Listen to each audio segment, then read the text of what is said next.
ঋণগ্রস্ত ব্যক্তির কোরবানি আবশ্যক কিনা এবং মৃত বাপমার পক্ষ থেকে কোরবানি দেওয়া যাবে কিনা। ঋণগ্রস্ত ব্যক্তি, ঋণ যারা আপনারা নিয়েছেন, এখানে দুটো বিষয় আপনাকে বুঝতে হবে। একটা হচ্ছে ঋণ পরিশোধের পরেও যদি নেশাব পরিমাণ সম্পদ আপনার কাছে থাকে, আপনার উপরে কোরবানি আবশ্যক। এখন বলবেন যে কোরবানি আগে জরুরি নাকি ঋণ পরিশোধ করা আগে জরুরি? আগে ঋণ পরিশোধ করা আপনার উপরে জরুরি।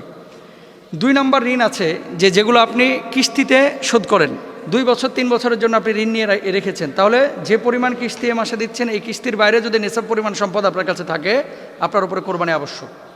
কিন্তু আমাদের বাংলাদেশের মানুষ বড় সুযোগ সন্ধানী। কিস্তি নিচে 5,000 টাকা, ব্যাংকে পড়ে আছে 2 লাখ। হুজুর আমি তো ঋণগ্রস্ত। বদমাইশ অনেকে এই বদমাইশি করে, কীরকম জানেন? আমাদের কাছে তো মাসালা আসে, ওই জাকাতের টাকা আদায় করবে না, জাকাত দিবে না এবং কোরবানি দিবে না, এই জন্য কী করে এই টাকাগুলো কিছু ঋণ টিন নিয়ে রাখে, আল্লাহরে বুঝ দেয়। আল্লাহ আপনার চাইতে অনেক বেশি বুঝে ভাই। কারে ফাঁকিবাজি করতেছেন? আল্লাহর সাথে ফাঁকিবাজি চলে না। আল্লাহ আপনার অন্তরের খবর জানেন, আল্লাহ আপনার মানসিক অবস্থা জানেন। আল্লাহ সুবহানাহু ওয়া তাআলা আপনার দিনের এবং রাতের সব বিষয় আল্লাহ সুবহানাহু ওয়া তাআলা জ্ঞাত। ইন্নাল্লাহা আলিমুম বিযাতিস সুদূর। সুতরাং ঋণগ্রস্ত থাকলেই কোরবানি হবে না। এই বাংলাদেশের শিল্পপতি যারা 1000 কোটি টাকার মালিক, কোন শিল্পপতি আছে যে ঋণগ্রস্ত না? আপনি বলেন আমারে। যারা বড় বড় ব্যবসায়ী, কে ঋণ ছাড়া ব্যবসা করে? সবাই তো ঋণগ্রস্ত। এখন এই সেরা শিল্পপতি সেও যদি বলে, বেক্সিমকো গ্রুপের মালিক, যে আমি তো ঋণগ্রস্ত, আমার উপরে কোরবানি আবশ্যক না, তিনি তো বলতে পারে না। মাসালা এটা না। নেশাব যদি আপনার উপরে থাকে এবং কিস্তি যে মাসে আপনি আদায় করতেছেন, এটা দিয়ে আপনি কোরবানি আদায় করবেন। মৃত বাপ মার পক্ষ থেকে কোরবানি, আমরা একটা জিনিস ভুল করি যে মৃত বাপ মার নামে কোরবানি। নামে কখনো কোরবানি হয় না, পক্ষ থেকে হয়। যদি বলে যে অমুকের নামে কোরবানি, কোরবানি অশুদ্ধ হয়ে যাওয়ার সম্ভাবনা আছে। নাম হবে কার? একমাত্র আল্লাহ। আল্লাহ কোরআনে কি বলতেছে? ওয়ালা তাকুলু মিম্মা লাম ইউজকার ইসমুল্লাহ। আল্লাহর নাম ছাড়া কোনো পশু যদি কেউ জবাই করে, এটা খাওয়া যাবে না কিন্তু, এবং ওই পশুটা মুসলমানের জন্য খাওয়া হারাম। এবার আসেন আরেকটা দলিল নেন। আল্লাহ তাআলা কি বলছেন? ইন্না সলাতি ওয়া নুসুকি ওয়া মাহইয়ায়া ওয়া মামাতি লিল্লাহি রাব্বিল আলামিন। আমার নামাজ, আমার কোরবানি, আমার জীবন, আমার মরণ একমাত্র কার জন্য? আল্লাহর জন্য। এখন আল্লাহর জন্য আপনি কোরবানি দিচ্ছেন। আমরা একটা স্পেলিং ভুল করে থাকি যে আমার নামে কোরবানি, দাদির নামে কোরবানি, বাপের নামে কোরবানি। না, কারো নামে কোরবানি হবে না, তার পক্ষ থেকে হবে। মিন্নি, মিনহুম, মিনহা, মিনহু। কথা বুঝতে পেরেছেন? মানে আমার পক্ষ থেকে, তার পক্ষ থেকে, তাদের পক্ষ থেকে, তাহার পক্ষ থেকে, এটা হতে পারে। কিন্তু তাহার নামে, তার নামে, তাদের নামে, আমার নামে, স্ত্রীর নামে, বউয়ের নামে, বাচ্চার নামে না। নাম হবে একমাত্র আল্লাহ সুবহানাহু ওয়া তাআলা।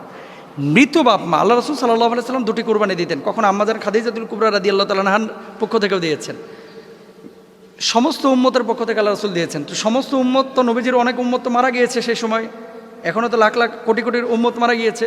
তার মানে সমস্ত জীবিত এবং মৃত উম্মতের পক্ষ থেকে আল্লাহ রাসূল দিয়েছেন সওয়াবের জন্য।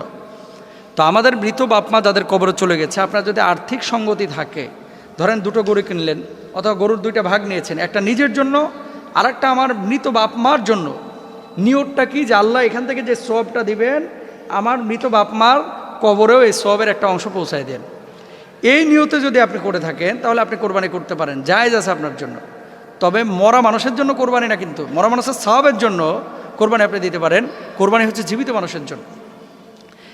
সেকেন্ড আরেকটি বিষয় আপনাকে বলি, আপনার বাপ মারা যাচ্ছিল, ঠিক ওই মুহূর্তে বলেছে, বাজান আমার জন্য একটা কোরবানি দিস, ওসিয়ত করে গিয়েছে। আপনার মা ওসিয়ত করে গেছে, ভেরি ভেরি ইম্পর্টেন্ট একটা বিষয়, এটা আমরা অনেকেই জানি না। বাপ অথবা মা ওসিয়ত করে গেছে যে আমার ছেলের তো অঢেল টাকা আমি রেখে গেলাম ছেলের জন্য, প্রতি বছর আমাদের পক্ষ থেকে অবশ্যই একটা কোরবানি দিবে আমাদের ইন্তেকালের পরে, এটা আপনার জন্য ওয়াজিব, আবশ্যক। সামর্থ্যবান আপনি হন এবং বাপের ওরকম সম্পদ থাকে। এবং ওসিয়ত করা যে পশুটা আপনি জবাই করবেন, এই গোশত কিন্তু আপনি খাইতে পারবেন না।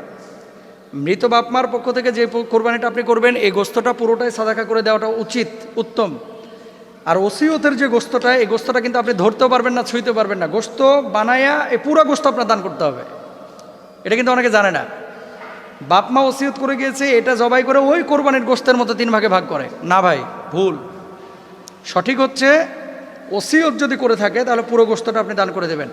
আর বাপমার পক্ষ থেকে যদি কোরবানি করেন, তাহলে গোশতটা ভাগ করতে পারেন, জায়েজ আছে। তবে উত্তম হচ্ছে পুরো গোশত দিয়ে দেওয়া গরিব মিসকিনকে, কারণ বাপমা সওয়াবের জন্য আপনি দিচ্ছেন। তাহলে মৃত ব্যক্তির নামে না, মৃত ব্যক্তির পক্ষ থেকে আমরা কোরবানি দেবো। আল্লাহ তাআলা আমাদের তৌফিক দান।